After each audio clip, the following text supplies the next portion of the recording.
Assalamualaikum warahmatullahi wabarakatuh.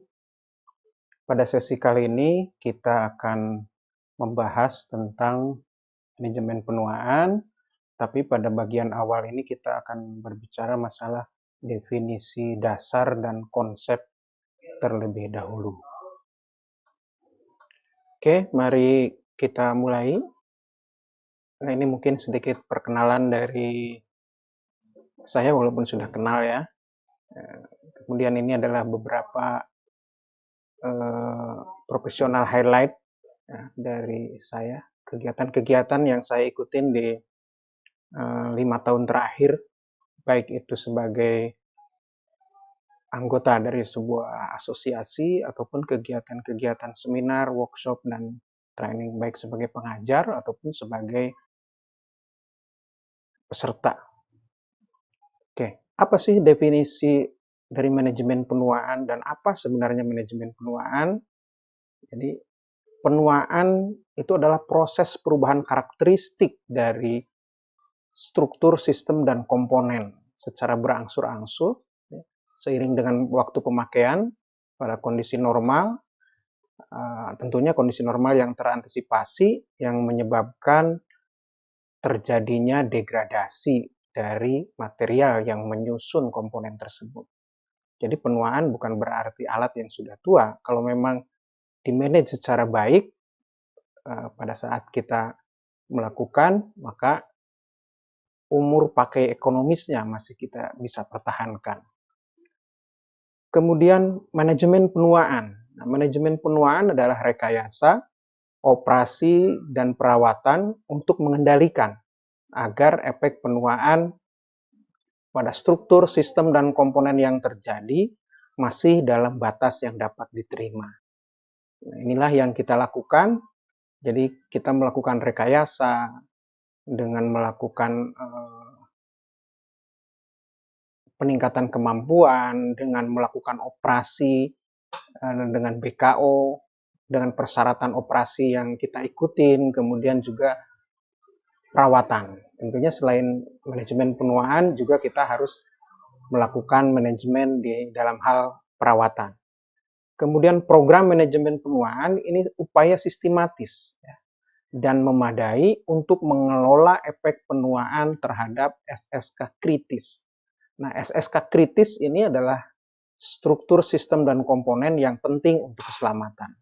Nah, nanti di bagian berikutnya kita akan bahas bagaimana menentukan SSK kritis atau SSK yang penting untuk keselamatan.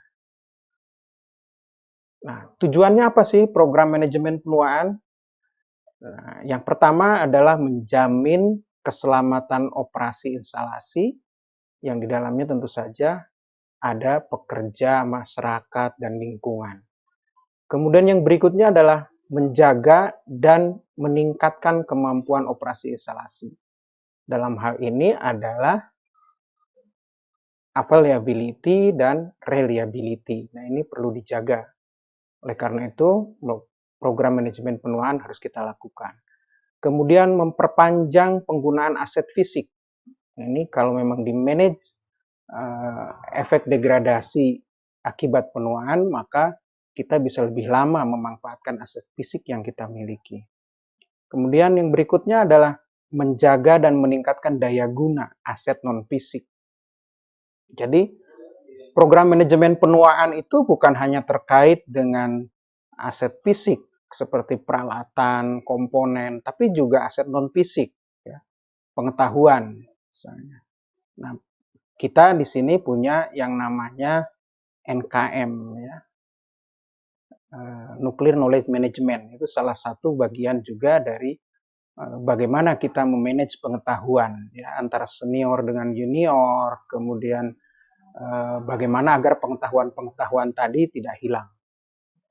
Oke, aktivitasnya apa aja sih dalam manajemen penuaan? Yang pertama adalah aktivitas utamanya, menentukan dan menerapkan tindakan mitigasi degradasi, terutama pada struktur sistem komponen yang terkait dengan keselamatan. Jadi harus dimitigasi agar degradasi tadi minimal bisa kita perlambat, ya, agar efek penuaannya tidak mengakibatkan turunnya atau bahkan hilangnya fungsi keselamatan.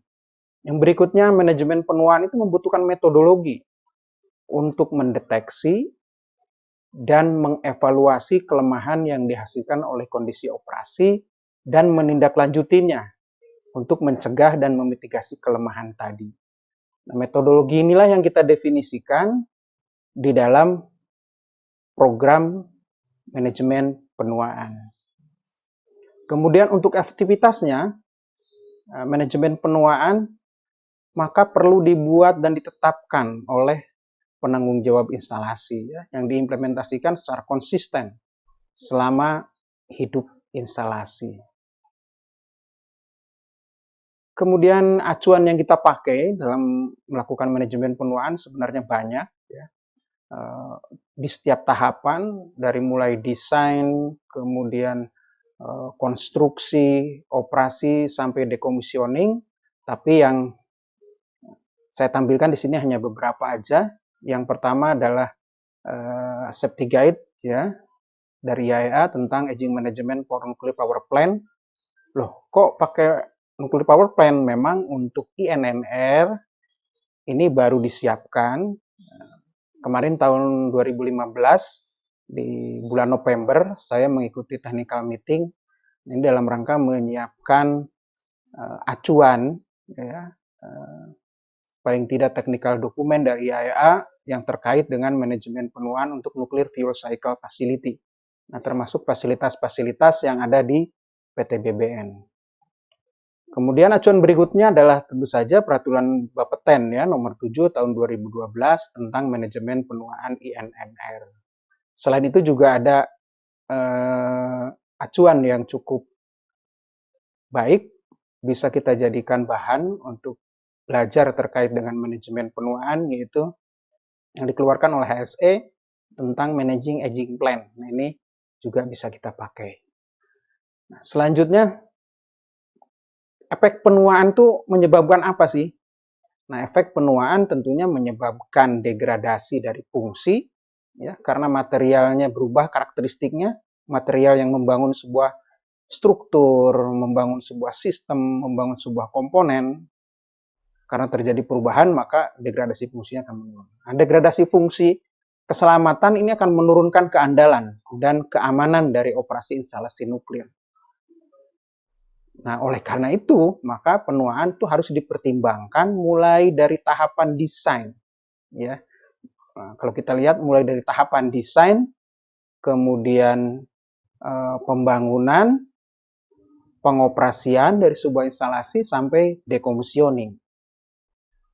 Jadi dari tahapan desain itu kita sudah harus mempertimbangkan faktor keselamatan yang dibutuhkan apa, pertimbangan ya, consideration untuk aging consideration apa, kemudian juga fungsi proteksi radiasi pada tahapan desain juga sudah dipikirkan, kemudian konsep keselamatan berlapis ya. Itu juga sudah harus dipertimbangkan pada saat tahapan desain. Kemudian pada tahapan pembangunan, sekali lagi bahwa persyaratan keselamatan, pertimbangan mengenai penuaan, itu menjadi acuan. Selain itu tentu saja ada pabrikasi, konstruksi, dan komisioning itu harus diprogramkan.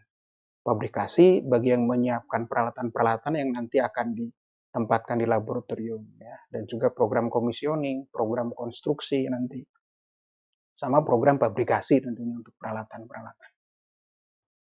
Pada tahap pengoperasian, pada tahap operasi dari fasilitas, kita selalu mengevaluasi ya keselamatan secara periodik. Kemudian juga menerapkan program manajemen penuaan. Kemudian ada juga program perawatan. Sebenarnya semua itu terkait sama bagaimana kita memanage penuaan ya yang dapat menyebabkan degradasi terhadap komponen yang kemudian dapat menurunkan keandalan dan keamanan dari operasi fasilitas nuklir. Bahkan pada tahapan komisioning ya, penuaan itu tetap menjadi pertimbangan. Kita lihat Apa sih struktur sistem dan komponen yang ada di instalasi kita? Yang pertama struktur. Struktur ini terbagi menjadi sistem-sistem. Ya. Kemudian sistem-sistem yang ada terdiri dari komponen-komponen. Nah, komponen sendiri kita bagi pengelompokannya menjadi dua, ada komponen fisik dan komponen non-fisik. Yang non-fisik seperti tadi ya, ada perangkat lunak, ada dokumen, ada aturan, ada pengetahuan. Kemudian yang fisik kita bagi menjadi dua, ada mekanik dan non-mekanik. Yang mekanik misalnya ada beton, logam ya, pintu-pintu lab di kita, struktur baja. Kemudian ada non-mekanik, ada elektrik, elektronik, instrumentation and control. Kemudian ada penyekat, pelumas, misalnya coating, ya, itu komponen-komponen yang masuk ke kelompok non-mekanik.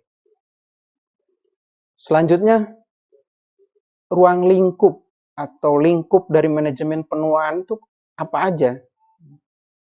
Yang pertama tentu yang tadi kita sudah bicarakan adalah degradasi struktur, sistem, dan komponen. Ini fisik, ya. Akibat sifat bahan, kondisi operasi, dan kondisi lingkungan.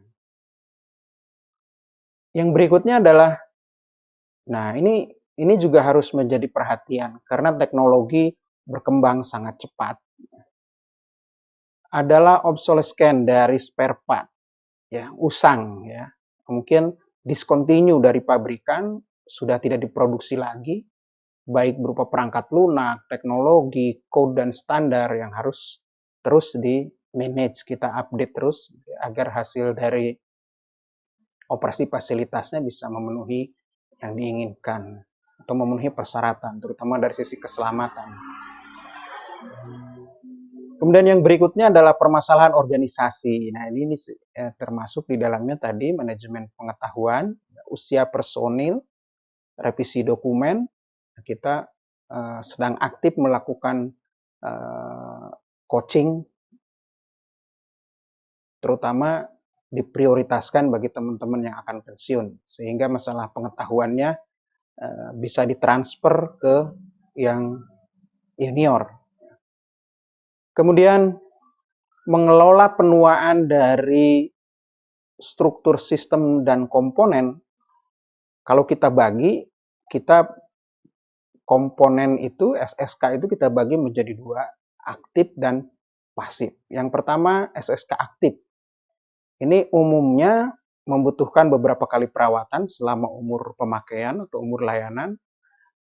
Nah, dalam banyak kasus program perawatan peralatan ini merupakan pengelolaan penuaan untuk SSK pasif ini cukup memadai. Kemudian yang kedua adalah SSK pasif. Nah, ini yang biasanya luput dari perhatian kita ya. SSK pasif karena umur pakainya panjang, misalnya komponen pembatas tekanan, kabel, struktur atau beton, biasanya luput dari perhatian kita dibandingkan terhadap SSK aktif tadi ya. Nah, program manajemen penuaan yang efektif biasanya untuk SSK pasif ini jarang kita perhatikan. Tapi kenapa sih perlu juga? Yang pertama karena perawatan biasanya tidak direncanakan ya, selama umur layanan. Terhadap SSK pasif, katakanlah struktur beton, kita jarang memperhatikan perawatan terhadap struktur beton di gedung kita. Kemudian degradasi dan kegagalan prematur dapat terjadi karena fenomena penuaan tak terduga, ini untuk SSK pasif, ya. Atau kesalahan yang dipicu penuaan, ya, yang menyebabkan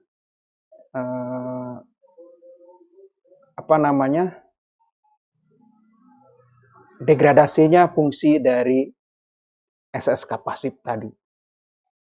Biasanya disebabkan oleh desain, manufaktur, instalasi, atau kesalahan operasi. Nah, manajemen penuaan ini perlu koordinasi dengan program yang ada agar pelaksanaannya efektif ya di dalam melakukan manajemen penuaan. Program apa aja yang relevan? Yang pertama adalah program perawatan preventif. Nah, ini kita biasanya masih menjalankan program perawatan korektif.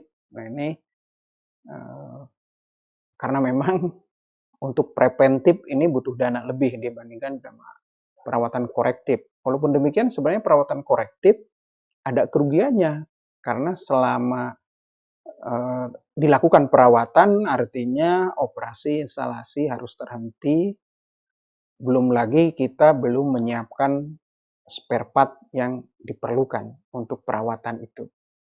Jadi kalau perawatan preventif, sebelum rusak kita sudah melakukan pencegahan-pencegahan, kemudian penggantian misalnya kalau yang perlu diganti, sehingga waktu berhentinya atau dead time-nya dari sebuah sistem itu bisa dikurangi.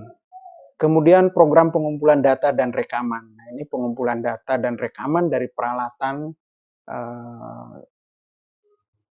sistem dan komponen ya, yang kita punya ini perlu dilakukan dengan baik untuk menunjang pelaksanaan program manajemen penuaan. Karena kita butuh histori ya, untuk melihat seperti apa kinerja dari alat tersebut atau dari komponen tersebut. Sudah berapa lama misalnya. Kalau teman-teman yang di sarana dukung punya panbel misalnya, nah panbel kapan diganti, sebenarnya persyaratan pabrikannya punya jam pakai gitu, berapa lama, berapa jam operasi dan lain sebagainya. Nah, data-data itu harus kita kumpulkan, kemudian kita terus rekam ya dalam sebuah database sehingga kapan diperlukan kita bisa tahu. Kemudian prosedur operasi. Nah, ini penting terutama terkait dengan kondisi batasan operasi ya. Batasan kondisi operasi yang aman. Prosedur operasi juga harus mencantumkan dengan detail ya.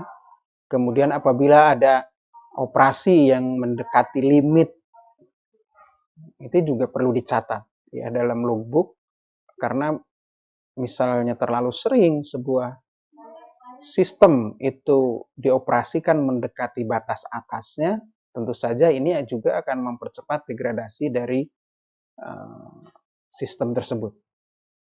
Kemudian pengalaman operasi ya, analisis kejadian penting, misalnya near miss insiden, itu juga harus menjadi catatan kita untuk nanti diperlukan pada saat melakukan evaluasi di program manajemen penuaan.